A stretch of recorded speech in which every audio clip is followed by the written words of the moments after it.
Eu imagino que você colocou na pausa, fez o intervalo, foi no banheiro,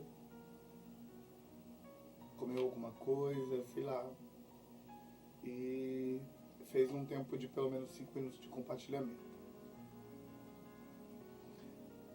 Nós voltamos agora para trabalhar com você o 9º passo nesse treinamento, nesse momento de retiro, para a gente fechar com isso o nosso princípio da faxina geral. Você está notando que no princípio da faxina geral a gente está faxinando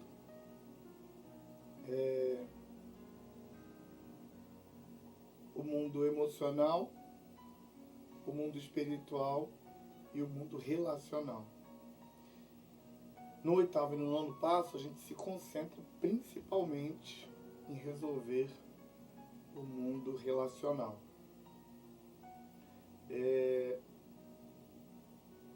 No 8º passo, a gente entendeu isso, tá bom? E quando você estiver fazendo em casa os exercícios do 8º passo, não é para você procurar ninguém. O 8º passo é só para você fazer a relação e se dispor a reparar os danos. Mas não é para você reparar nada. Você vai reparar agora no 9º passo. Então vamos começar o 9º passo lendo o 9º passo juntos. Você está pronto? Eu conto até 3 para a gente ler juntos. 1, 2, 3.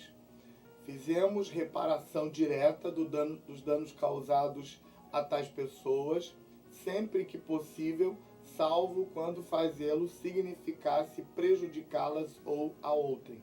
Vamos de novo, porque eu dei uma gaguejada para você ler junto comigo mesmo, tá bom? 1, 2, 3. Fizemos reparação direta dos danos causados a tais pessoas, sempre que possível, salvo quando fazê-lo significasse prejudicá-las ou a outrem. Logo aí embaixo do 9º passo, tem um texto de Mateus, capítulo 5, versículo 23 e 24, palavras do Senhor Jesus, onde Jesus mesmo diz assim: portanto, se você estiver apresentando a sua oferta diante do altar, e ali se lembrar de que seu irmão tem algo contra você, deixe sua oferta ali diante do altar e vá primeiro reconciliar-se com seu irmão, depois volte e apresente a sua oferta. Jesus está nesse texto nos dando uma razão espiritual para manter os relacionamentos. No 8º passo, eu te dei uma razão psicológica para você cuidar dos relacionamentos. Eu disse no 8º passo que o ser humano precisa de relacionamento para alimentar a alma, do mesmo jeito que ele precisa de carboidratos, proteínas, sais minerais e vitaminas para alimentar o corpo. Que quando o corpo não tem o alimento correto, o corpo adoece, o corpo enfraquece, morre. A alma, do mesmo jeito, quando ela não tem o alimento correto, a alma adoece, emagrece, morre.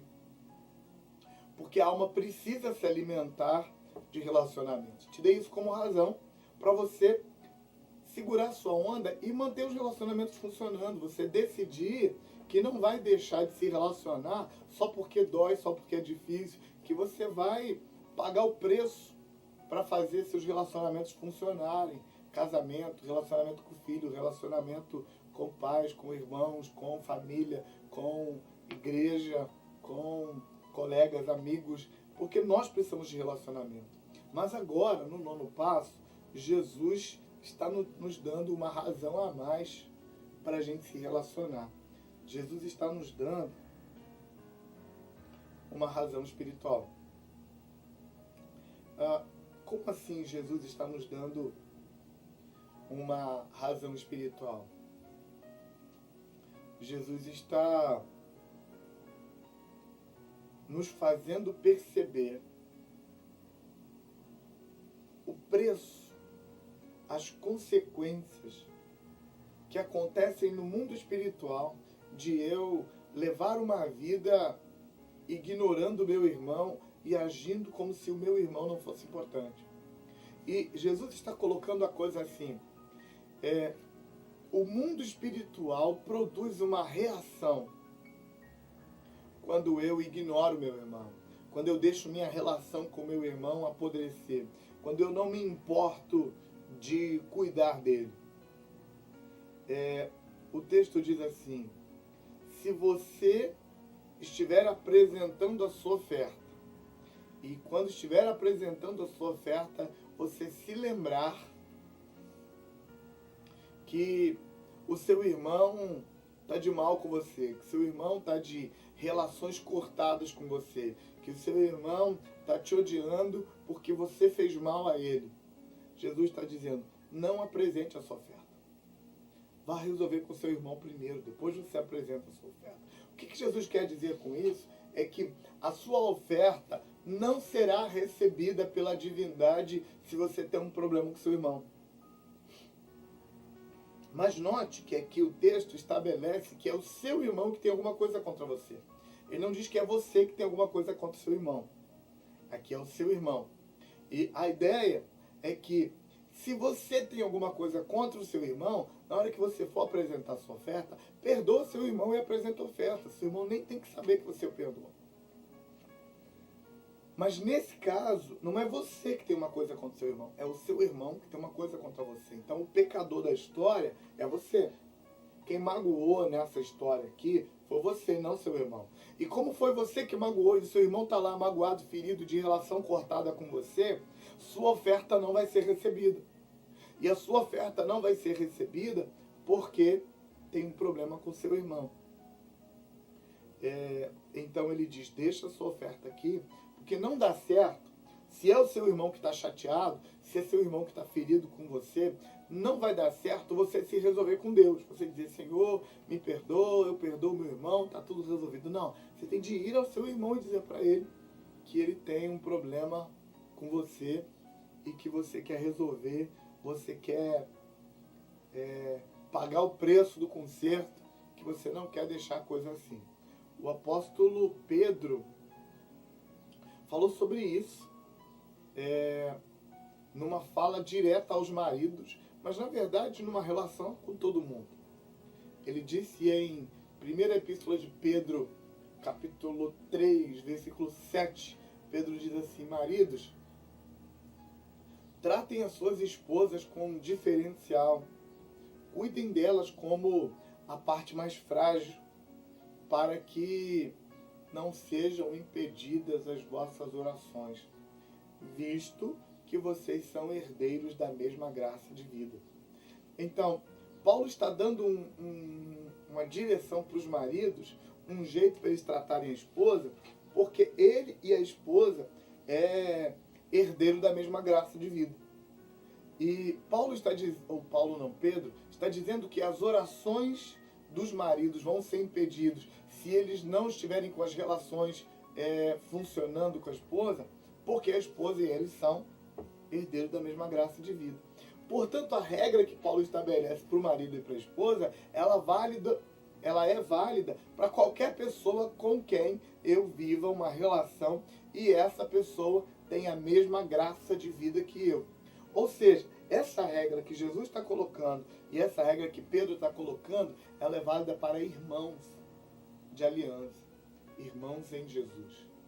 A aliança que eu tenho com meu irmão em Cristo Jesus, pelo sangue de Jesus, é uma aliança importante para o mundo espiritual, a tal ponto que quando eu sou desleal ou quando eu traio a minha aliança, quando eu ajo para com a minha aliança de forma desleal e de forma maligna, a minha relação com Deus também é afetada, a ponto de minha oferta não ser recebida e minha oração não ser aceita. Com isso, Jesus dá para mim e para você uma outra razão para resolver questões relacionais, para fazer faxina nos relacionamentos, para consertar tudo que tem para consertar. E essa nova razão é espiritual. Voltemos então para a definição do nono passo, o nono passo diz: fizemos reparação direta dos danos causados a tais pessoas sempre que possível, salvo quando fazê-lo significasse prejudicá-las ou a outra. Eu quero que você grife aí na página 229 algumas sentenças. A primeira sentença, a sentença reparação direta.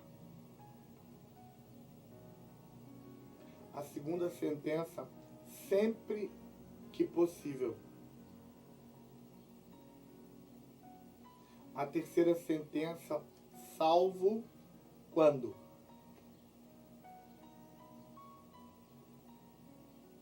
Joia? Então, a primeira sentença importante para você entender o nono passo é reparação direta.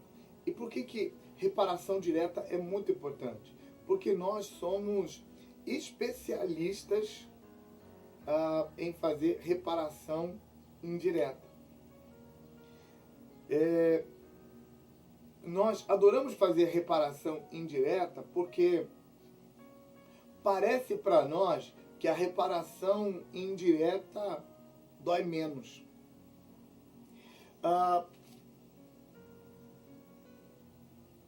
Na verdade, nós estamos tão viciados, nós fomos treinados no lar que nos viciou na reparação indireta, de tal forma que fica parecendo que dói menos. Mas, na verdade, a reparação indireta dói mais.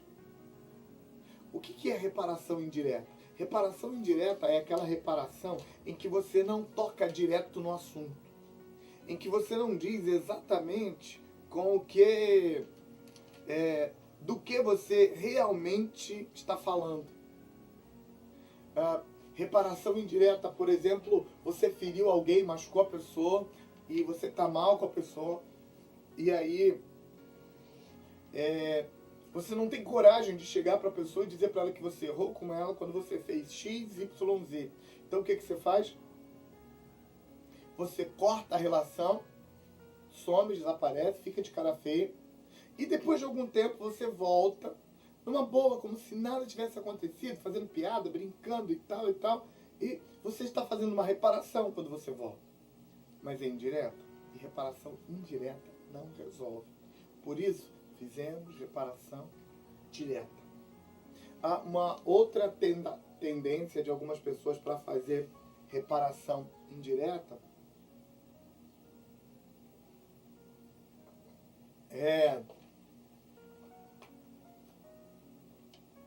dar uma de ofendido. Ela feriu o outro, só que em vez de admitir que ela feriu o outro, ela age como se ela tivesse sido ferida. Ela age como se o outro é que tivesse ofendido. Então, tipo, a pessoa vai cobrar dela alguma coisa errada que ela fez, um erro que ela cometeu, e ela contra-ataca, grita, fala mais alto, se dá como ofendido e sai de perto. E fica de longe fazendo terrorismo para obrigar a outra pessoa a vir pedir perdão. E algumas vezes dá certo. A outra pessoa, mesmo errada, por causa do terrorismo que ela faz, vai a ela e pede perdão, e ela humildemente perdoa. E diz, não, você está perdoado, mas não faça mais isso. Quando, na verdade, era ela que devia ter pedido perdão, ela que devia ter consertado. Isso também é uma forma de reparar o relacionamento, mas é indireta. Uma outra forma de reparar o relacionamento de forma indireta a pessoa fere o outro e, em vez de tocar no assunto, ela muda, fica ultra, super, hiper, power, plus, bonzinho, traz presente, agrada, dá beijinho, elogia e nananana para fazer a outra pessoa esquecer e não tocar no assunto. Também reparação indireta. O que é reparação direta? Reparação direta é sentar com a pessoa e dizer: eu errei quando fiz isso. Eu entendo que fiz mal para você, porque fiz você se sentir assim. Eu me sinto horrível pelo que fiz com você. E estou arrependido. E quero pedir perdão para você. E se tiver alguma coisa que eu possa fazer para que você se sinta melhor depois do mal que te causei, eu quero consertar. Isso é reparação direta. A reparação direta admite que errou, admite pagar o preço, encara a pessoa colocando o erro na mesa e não fingindo e não se envergonhando. Por que é tão difícil para a gente fazer reparação direta e por que nós fomos treinados pelos nossos lares a fazer reparação indireta? Porque na nossa infância traumática e doentia, nós fomos tratados como se errar não fosse humano. A maioria de nós viemos de lares que nos cobrava, usava, tipo, tropecei e quebrei um copo.